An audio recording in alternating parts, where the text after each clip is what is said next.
नागपूर गुन्हे शाखा युनिट क्रमांक 3च्या पथकानं 2 वेगवेगळ्या प्रकरणात 2 वाहन चोरांना अटक करत चोरीच्या 6 दुचाक्या जप्त केल्या।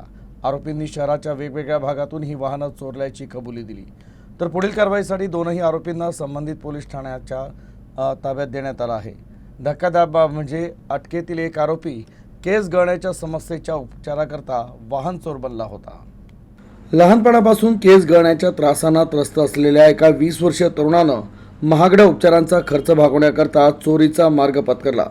त्यानं शहरातील वेगवेगळ्या पोलीस ठाण्याच्या हद्दीतून 1-2 नव्हे तर 5 दुचाकी चोरल्या आणि कवडीमोल किमतीत विकल्या। चोरी केलेल्या वाहनांची विल्हेवाट लावण्यापूर्वी गुन्हे शाखा युनिट क्रमांक 3च्या पथकाला ही माहिती मिळाली। त्यानंतर पोलिसांनी आरोपीला लकडगंज भागातील मालधक्का परिसरात चोरीच्या वाहनासह रंगेहात अटक केली। अरबाज अहमद असं या चोरट्याचं नाव असून तो कळमना परिसरातील रहिवासी होता। त्यानं दिलेल्या माहितीवरून पोलिसांनी चोरी केलेली 5 वाहनं जप्त केली। तर दुसऱ्या एका कारवाईत पोलिसांनी सरफराज शेख नावाच्या वाहन चोराला अटक केली आहे।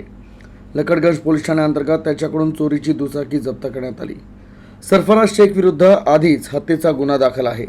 आरोपी चोरीची दुचाकी घेऊन जात असताना सीसीटीव्ही कॅमेऱ्यात कैद झाला होता आणि त्या पुराव्या आधारे पोलीस त्याचा शोध घेत होते।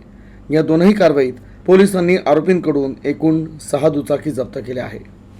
सदर चोरी कशा करता करतो यावर विचारल्यास त्यांनी सांगितलं की तो मेडिकल ट्रीटमेंट त्याच्या केसाबाबत चालू आहे, त्याला पैशाची आवश्यकता असल्यामुळे त्यांनी इतर चोऱ्या केल्या आहे।